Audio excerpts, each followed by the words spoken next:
Olá, seja muito bem-vindo e seja muito bem-vinda para essa nossa aula de Introdução à Estrutura de Dados.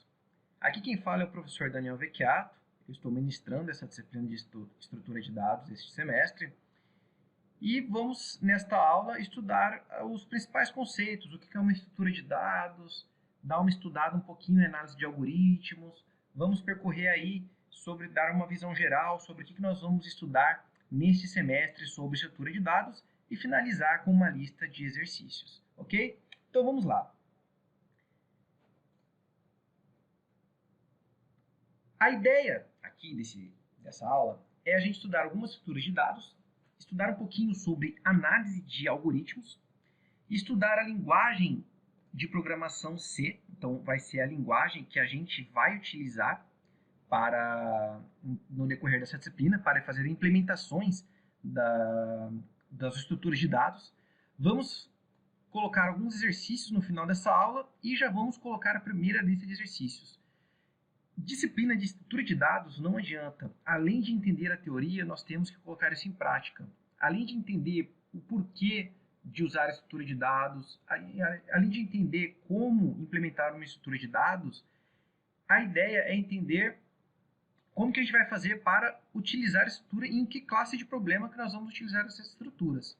Então é bastante importante a gente exercitar bastante e aqui nesta aula vamos colocar uma primeira lista de exercícios. Bom, quando a gente está falando de estrutura de dados, todos os problemas a serem resolvidos por algoritmos possuem dados. Então, isso aqui a gente está acostumado, né? Desde algoritmos 1, quando a gente começa a estudar lá os primeiros algoritmos, a gente sabe, né? Vamos colocar aqui uma caixinha preta. Nossa caixinha aqui, ó, no caso vermelha, né? Vou colocar aqui um A de algoritmo. Nós temos uma caixa com algoritmo, né? Nós temos um código-fonte, etc., que nós implementamos. A gente aprende lá diversos laços, if else, certo? Ou se ou se não, depende se você está falando de Portugal, se está falando de alguma linguagem.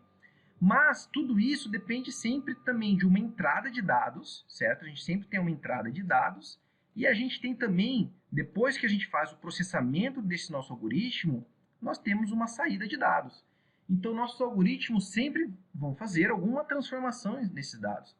Essa entrada pode ser a entrada a partir do teclado, pode ser entrada a partir de um arquivo, enfim, a partir da rede.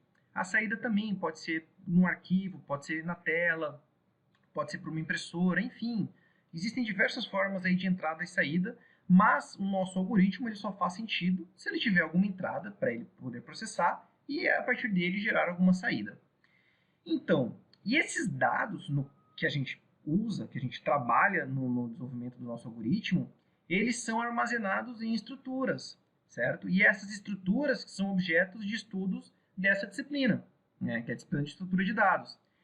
Essas estruturas elas são escolhidas de acordo com as operações que podem ser realizadas sobre elas e também o custo de cada uma dessas operações. Então a gente vai ver que cada uma dessas estruturas elas tem algumas peculiaridades. Algumas estruturas elas possuem um custo muito elevado para consulta, porém para inserção ela tem um custo ínfimo. Agora outras é o vice-versa, outras eu demoro mais para inserir do que para consultar, por exemplo, certo? São operações mais complexas de inserções do que da própria consulta.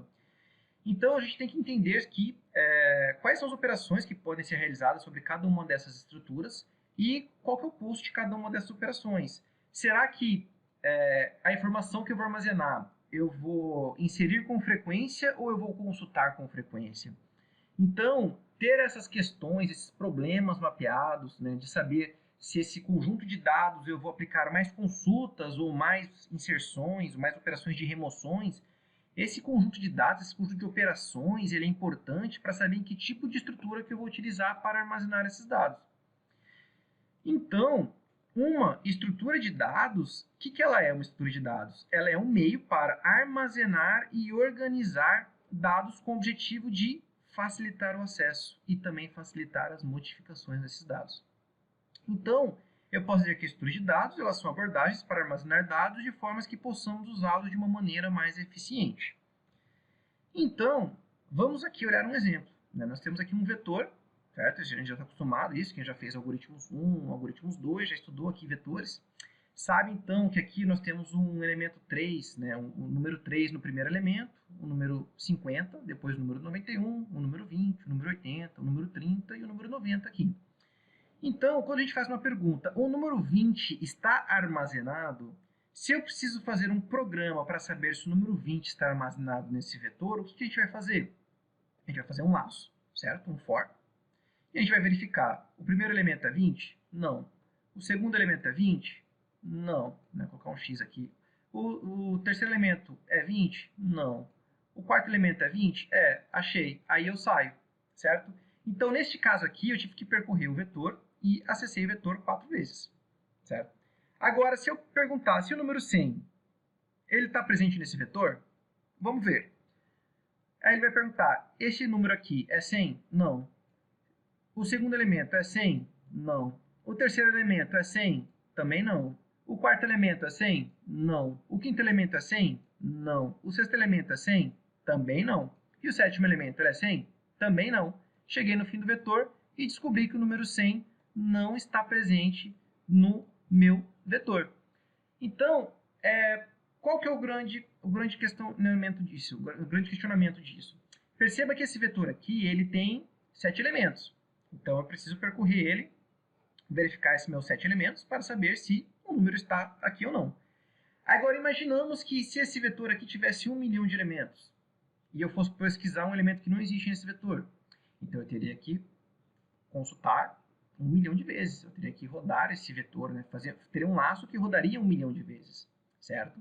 Então, perceba que no pior caso, sempre, quando eu for pesquisar aqui o meu vetor, eu vou ter que considerar o tamanho desse meu vetor. Porque se eu tiver um vetor de tamanho 10, então na pior das hipóteses, eu tive que rodar o meu vetor inteiro, então meu laço rodou 10 vezes. Se eu tiver um vetor de tamanho 1 milhão, na pior das hipóteses, significa que o número não está lá, e eu vou ter que rodar o laço também 1 milhão de vezes. Ok, existe uma outra forma de eu armazenar essa informação? Existe, no formato de árvore, que é esse formato aqui. Bom, e como que é esse formato de árvore? Então vamos dar uma olhada aqui em algumas características dessa árvore aqui. Ainda não é uma aula sobre árvores, aqui é só um conceito inicial sobre árvores, mas a gente vai estudar isso em aulas específicas que vamos tratar somente árvores. Árvores AVL, árvores B, árvores binárias, enfim, vamos estudar somente sobre isso. Aqui a gente tem o primeiro elemento da nossa árvore, o elemento 50. Esse elemento também é chamado de elemento raiz, certo? Os elementos também podem ser chamados de nós na árvore. Então, se eu falar um nó, eu estou falando um desses quadradinhos aqui. Cada um desses quadradinhos vamos chamar de nó. Então, perceba que aqui do nosso nó raiz, que é o elemento 50, se a gente fizer um corte aqui na árvore, perceba que todo mundo que está à esquerda de 50, ele é menor do que 50. E todo mundo que está à direita de 50 é maior do que 50. Da mesma forma que se a gente descer aqui para o nó 20, se a gente fizer um corte aqui, a gente percebe que todo mundo que está para a esquerda de 20 é menor do que 20, ou seja, 3 é menor que 20. Todo mundo que está aqui para a direita de 20, ele é maior do que 20, ou seja, 30.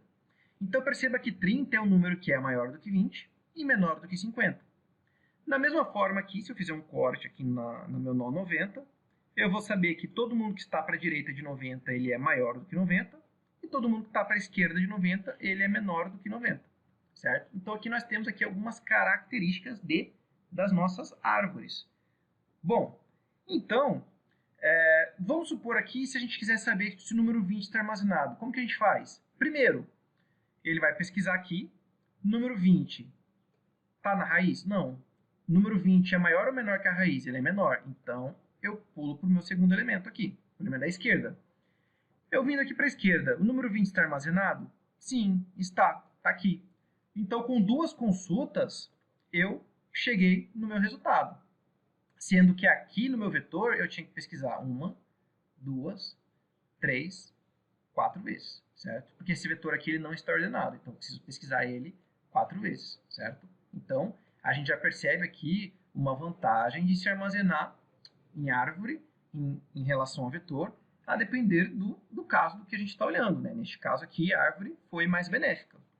Bom, e o número 100? Como que é o caso do número 100? Vamos apagar aqui a tinta do slide, vamos ver aqui de novo. Bom, o número 100 está na raiz? Não. 100 é maior ou menor do que 50? Ele é maior, então eu vou ter que olhar o elemento à direita.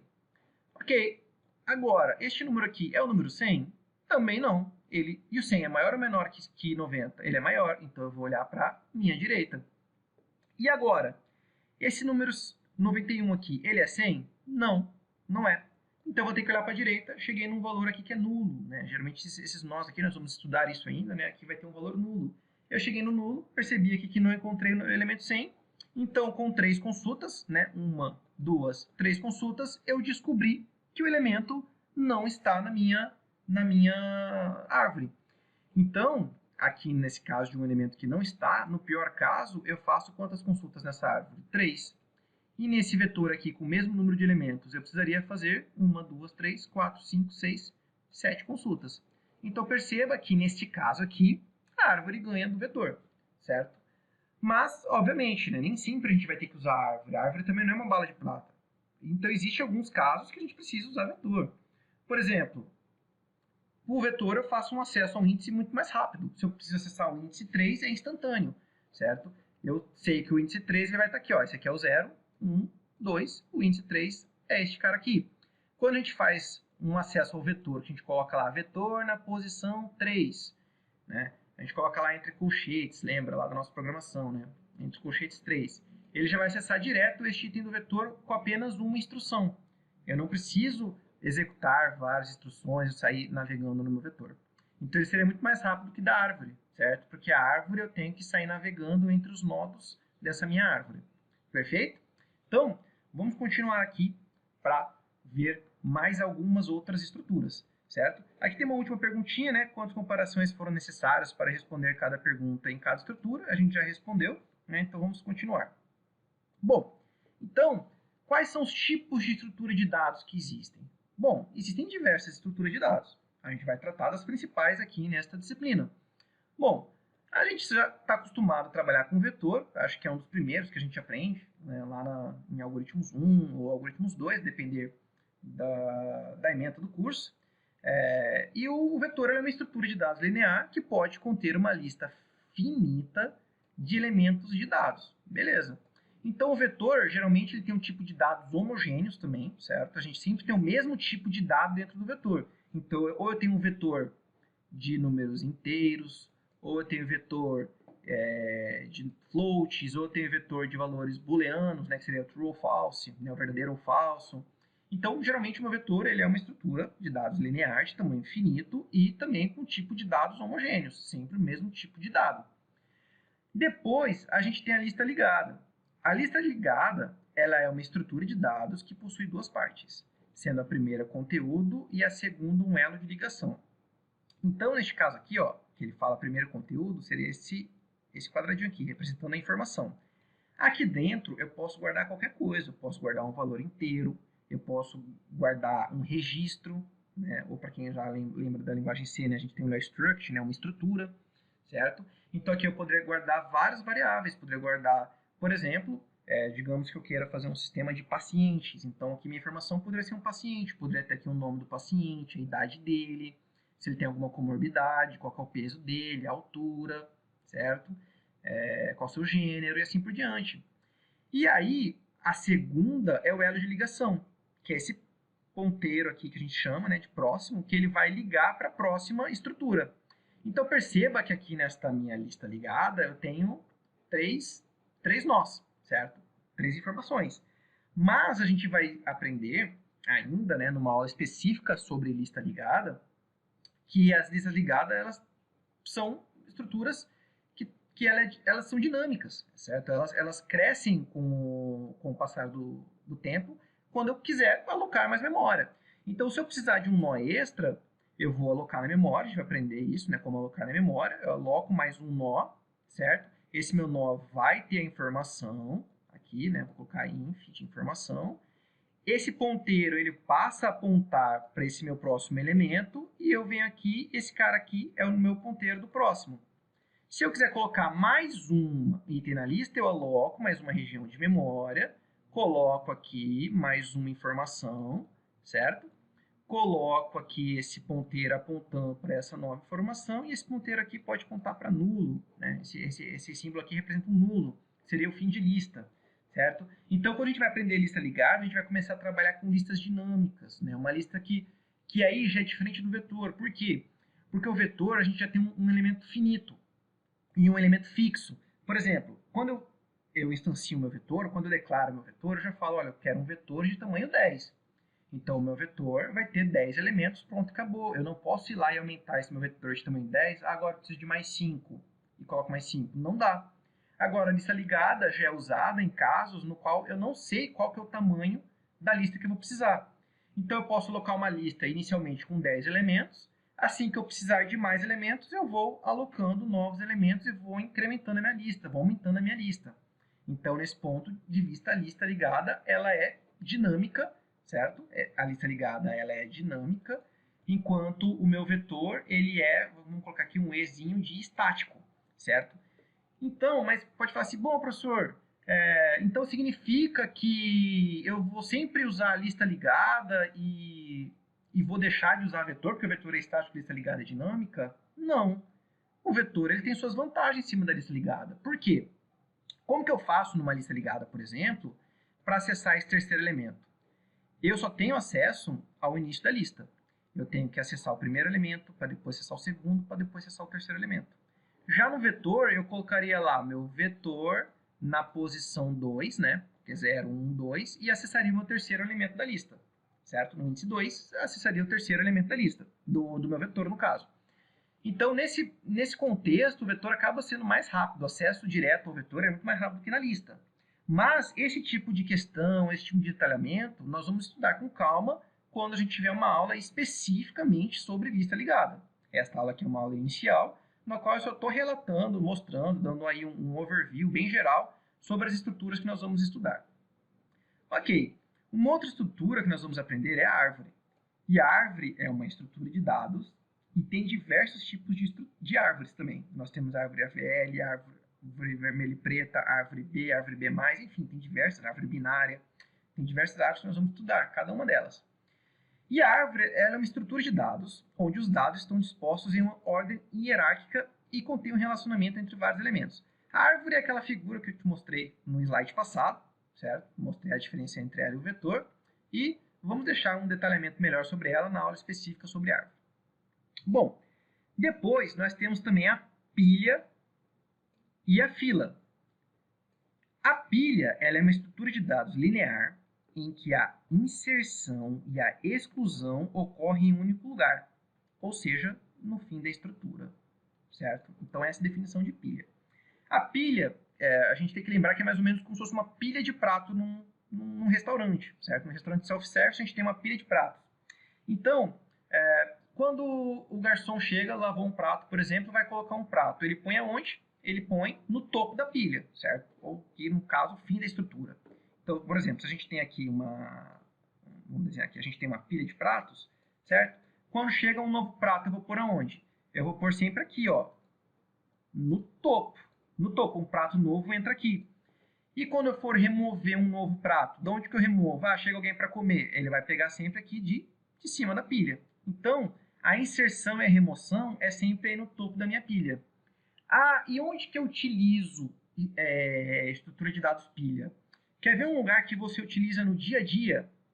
O Ctrl Z, por exemplo, aí do Windows, certo? O botão de voltar do seu navegador.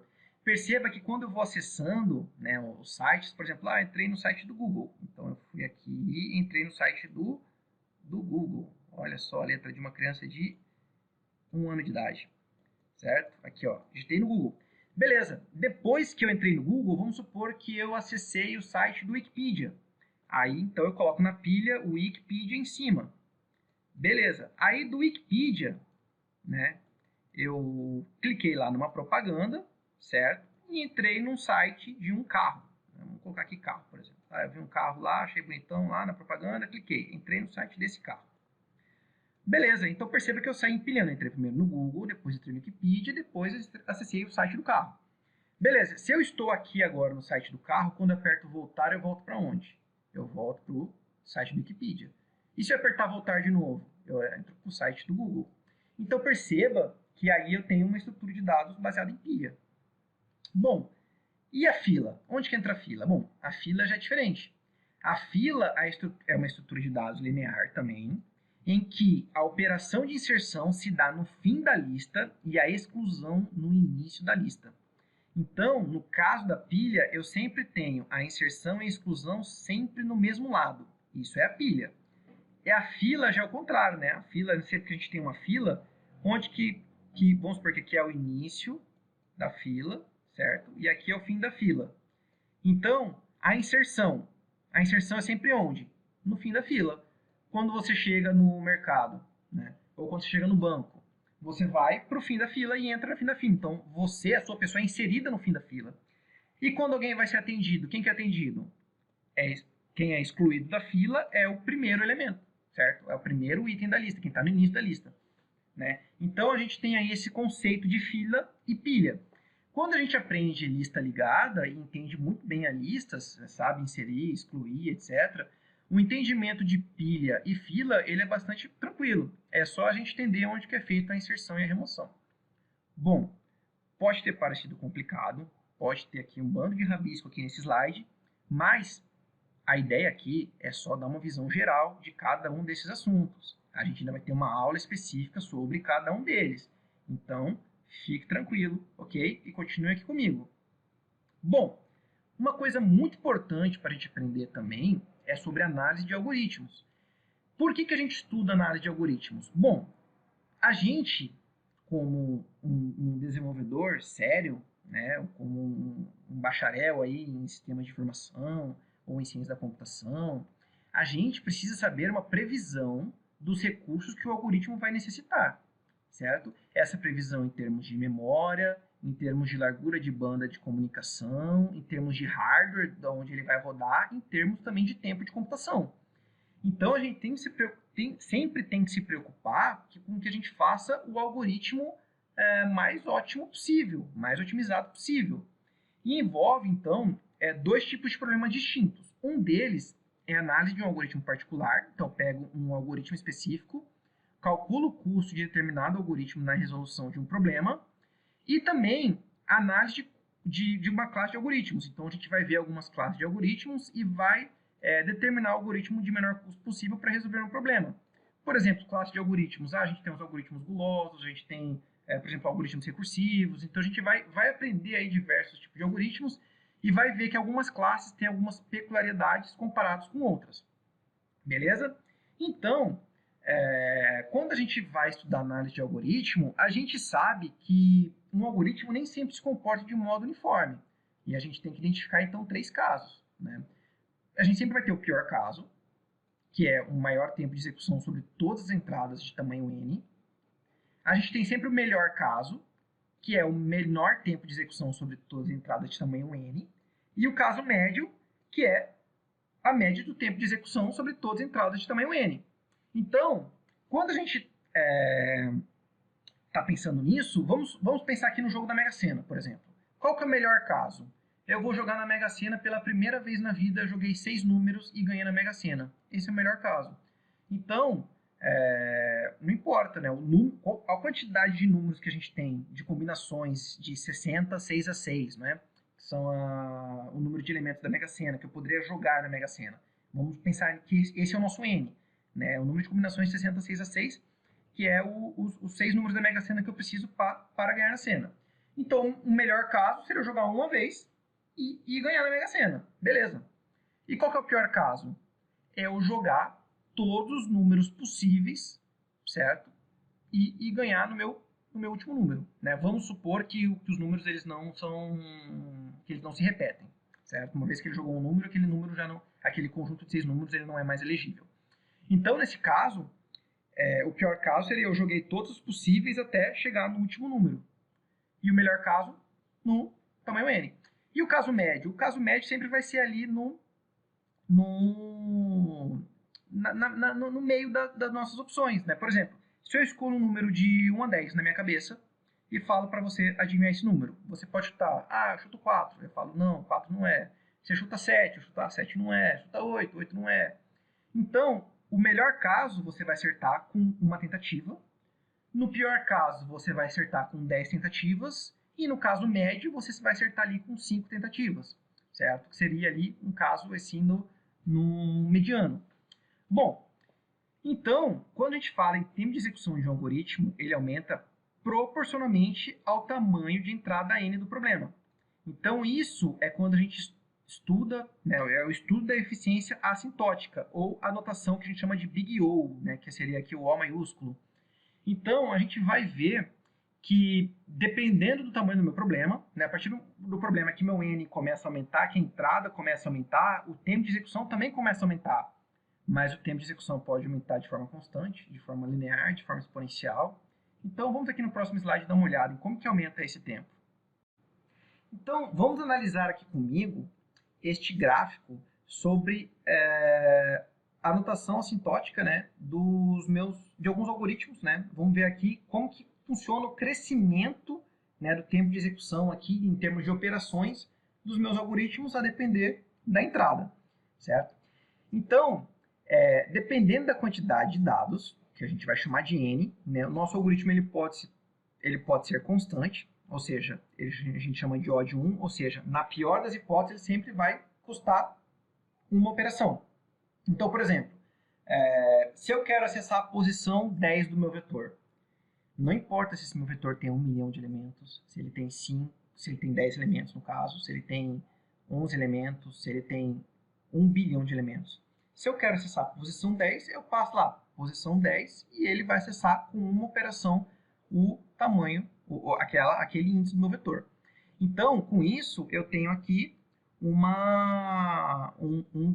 um crescimento constante. Então, independentemente do tamanho do meu vetor, certo?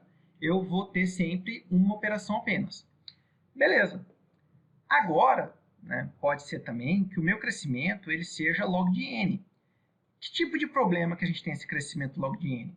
Lembra lá no início dessa videoaula que eu falei para você sobre um conceito inicial de árvore? Perceba que a árvore ela tinha um tamanho 10, tinha 10 elementos na árvore.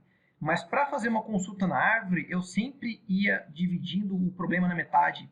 Então, lembra que lá a raiz da árvore era o elemento 50. E aí, quando esse elemento 50, eu queria pesquisar o elemento 100, por exemplo, eu olhava, 100 é maior ou menor que 50? É maior, então eu vou olhar para a direita. Então, com isso, eu removo tudo que está à esquerda. Então, nesse caso, a partir do momento que eu começo a aumentar o meu problema, o crescimento do número de operações, ela cresce numa forma logarítmica. Ou seja, ele vai subir aqui em log de n. Ok. Depois do log de n, o próximo passo é quando ele cresce de maneira linear. Ou seja, ele vai crescer de acordo com o tamanho do meu problema. Que é no caso de um vetor, por exemplo. Se eu preciso fazer uma busca num vetor desordenado, eu preciso fazer o quê? Procurar todos os elementos do meu vetor. Né? E isso aqui eu sempre estou tratando do pior caso, certo? Quando estou falando aqui de Big O, estou falando do meu pior caso. Então, se eu tenho um vetor de tamanho 10 e quero pesquisar um elemento, na pior das hipóteses, vou fazer 10 operações de comparação, certo? Vou pesquisar o elemento 1, elemento 2, elemento 3, elemento 4, 5, 6, 7, 8, 9, o elemento 10, vou ver que não existe e aí não achei, né? Ou seja, mas tive que percorrer o meu vetor inteiro.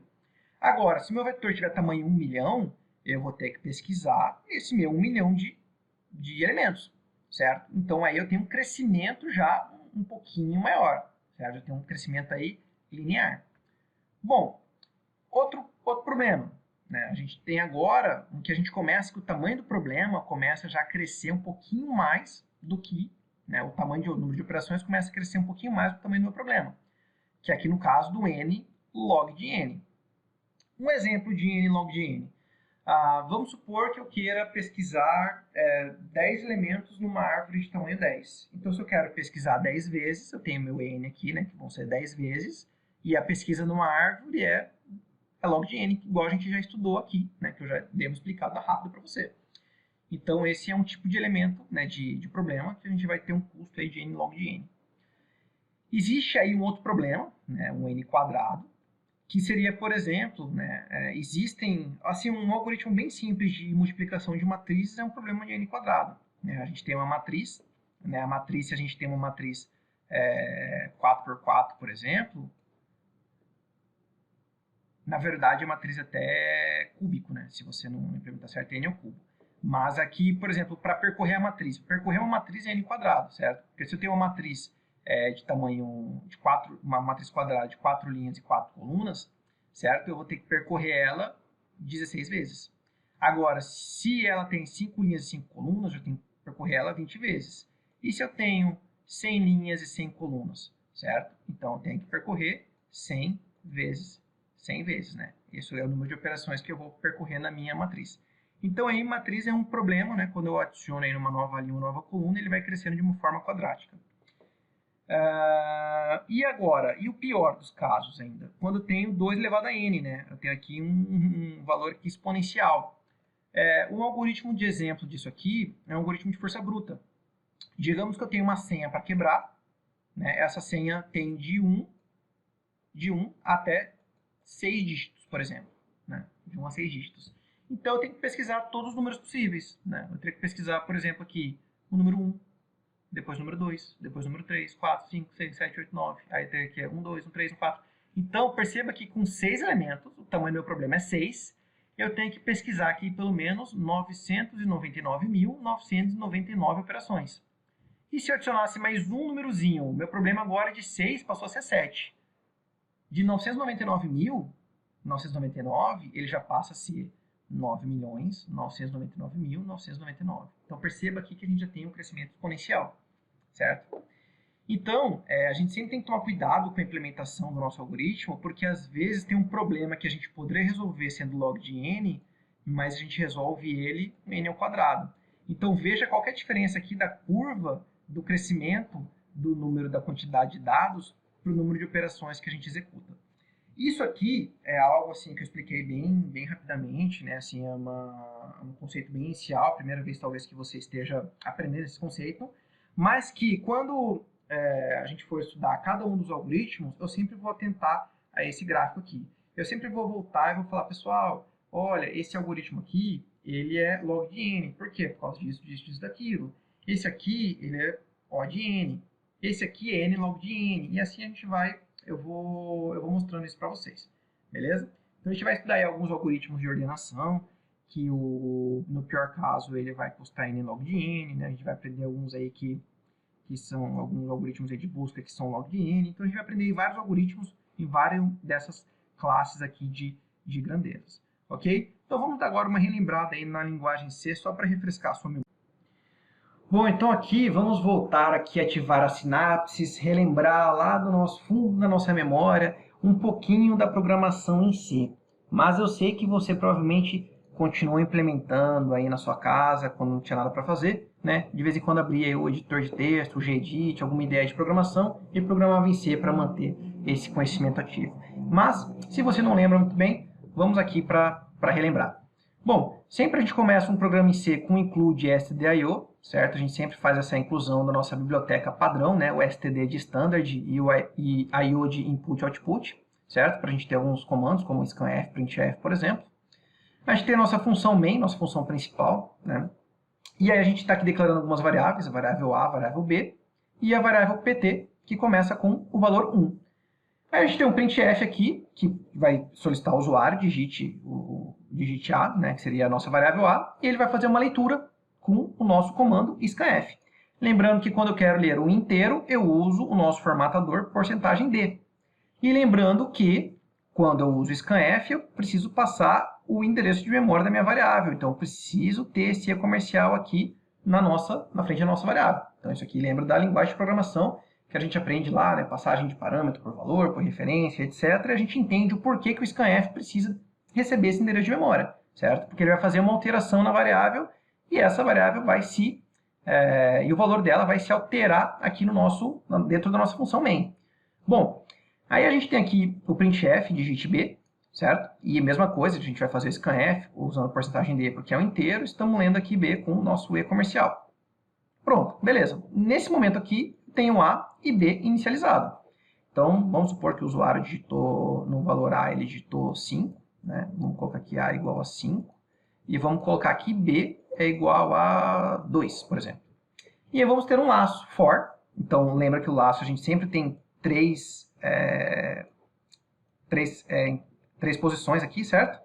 Na primeira posição a gente faz declaração de variáveis, né, ou inicialização de variáveis, no caso, né, dependendo do compilador, isso aqui não vai funcionar, porque a gente está declarando aqui. Em Java isso funciona muito bem, mas em C, geralmente, isso aqui não deveria ter, né, essa declaração do inteiro. A gente deveria declarar o int de fora. Colocaria o i recebe 0, inicialização. Depois a gente tem uma comparação, né, que segundo passo, é i menor que b.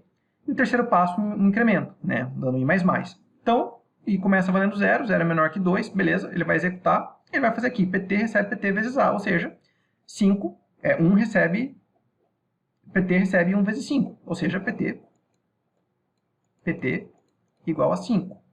Beleza, incrementa o i passa a valer 2, i passa a valer 1, desculpe, 1 é menor que 2, né? Então, ele vem aqui e roda de novo, né? Agora ele vai fazer pt vezes a, né? 5 vezes 5 dá 25. Beleza, 25. Aí o i incrementa, o i passa a valer 2 agora, 2 não é menor que 2, então ele sai do for. Ele vai imprimir aqui, né? Ele coloca porcentagem D, ele coloca aqui um chapeuzinho para mostrar, vai imprimir assim, né? Que o valor de A, né? Porcentagem D, o valor de A, ele vai colocar 5, ele vai colocar um chapeuzinho para simbolizar o elevado, né? Porcentagem D é quem? É o B, certo?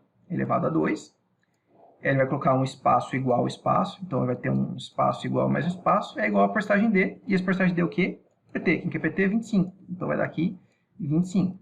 Então essa que vai ser a saída na tela, certo? Então lembrando que esse porcentagem D aqui, o primeiro, ele é substituído por essa variável, esse segundo porcentagem D é substituído por esta variável aqui, e esse terceiro porcentagem D, ele é substituído por essa variável, certo?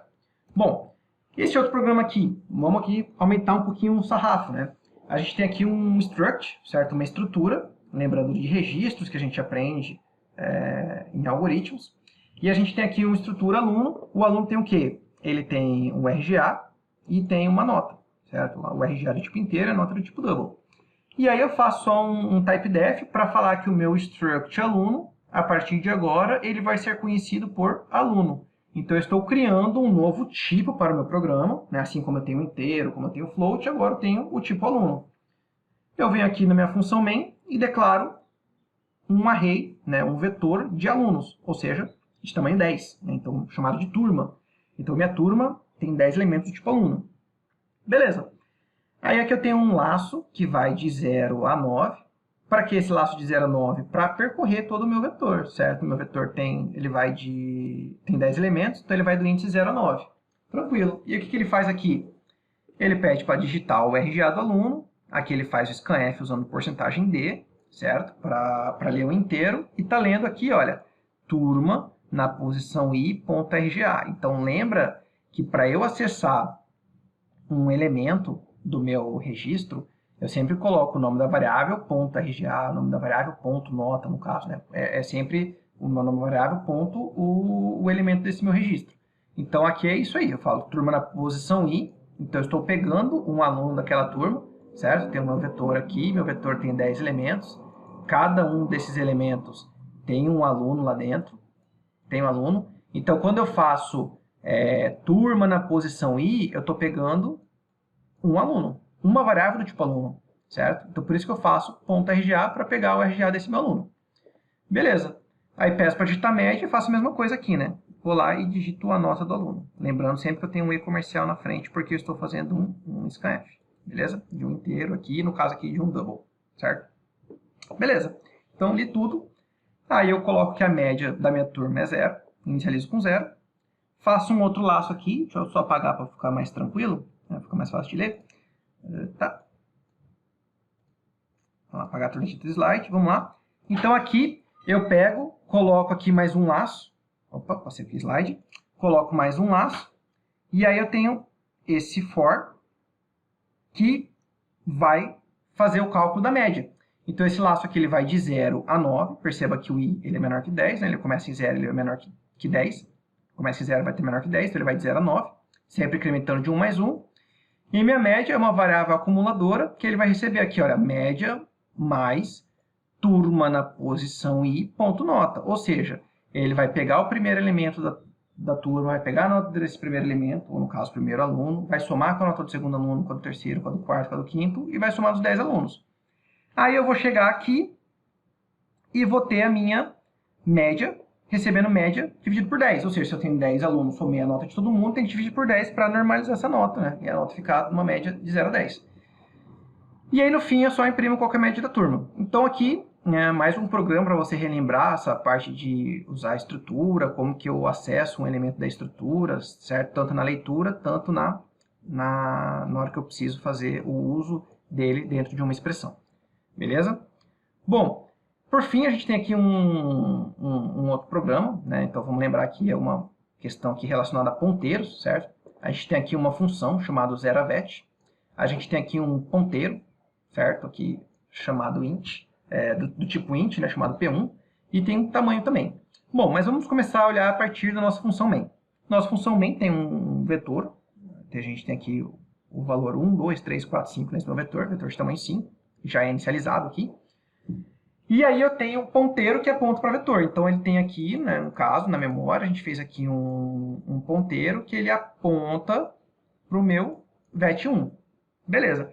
Quando eu passo 0 a vet, eu passo o ponto1 e passo 5. Então o que esse ponto1 é? Na verdade, esse ponto1 é esse ponteiro que aponta para o vetor, e esse ponteiro aqui que está recebendo também está apontando para esse cara aqui. Beleza? Então é uma cópia do meu ponteiro que está apontando para esse vetor. Então, quando eu venho aqui e esse meu vetor, eu pego, né, faço for i recebe 0, i menor que tamanho, i mais, o que ele está fazendo? Ele está percorrendo todo o meu vetor.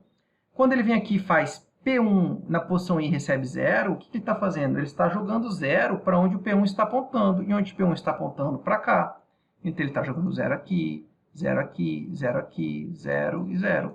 Então, na hora que ele for imprimir o meu vetor, esse meu ponto 1, ele vai imprimir 5 valores 0, apesar de estar nessa função main, certo? Porque minha função zeravet zerou o meu vetor que foi declarado aqui na minha função main. Então, isso aqui é só uma revisãozinha, né? Se você tiver dificuldade com a linguagem C, eu posso te fornecer material, né? Eu já tenho um material bastante bacana da linguagem C. Se você fez linguagem de programação comigo, acesse lá o AVA, tem um material ainda lá, ou acesse de outro professor também, né? O material que você fez, para dar uma relembrada na linguagem C. Isso vai ser bastante importante para você seguir aqui na disciplina de estrutura de dados, ok? Então, vamos lá. Então, agora eu proponho 3 exercícios, né? Esse aqui é o exercício 1, só para você ir relembrando a linguagem C, eu vou implementar novamente, né?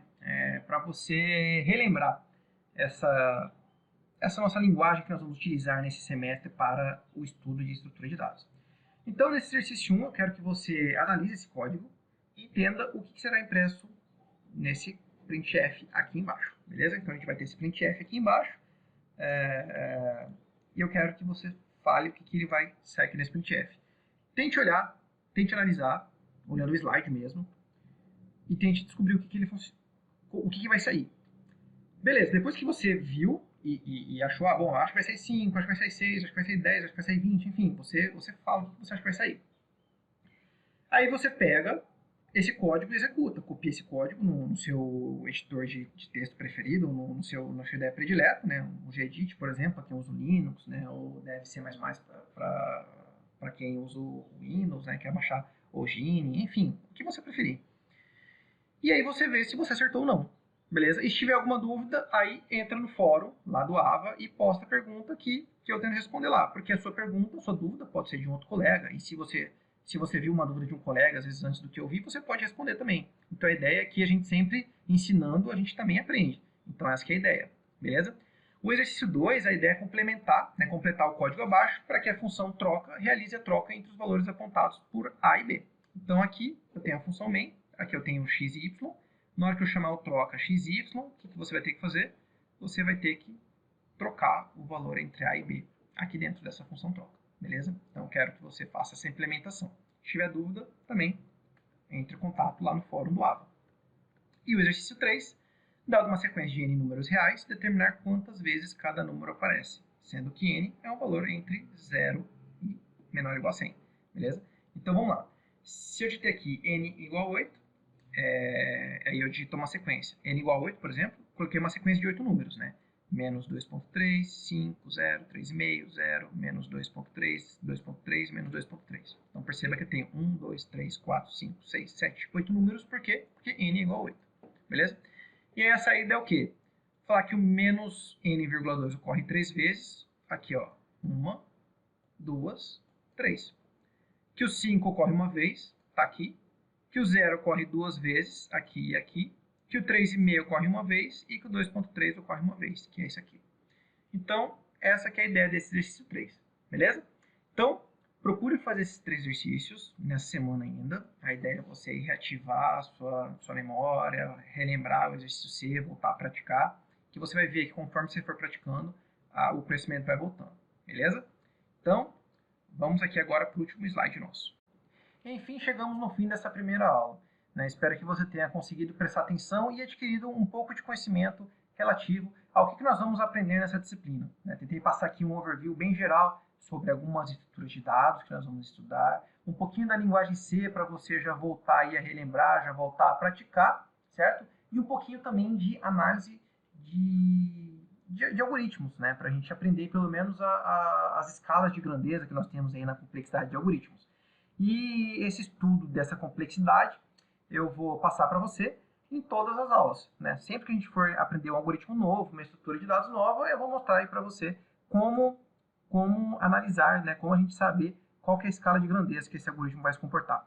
Beleza? Então, bons estudos, não deixe de fazer o exercício e nos vemos na próxima aula. Até mais!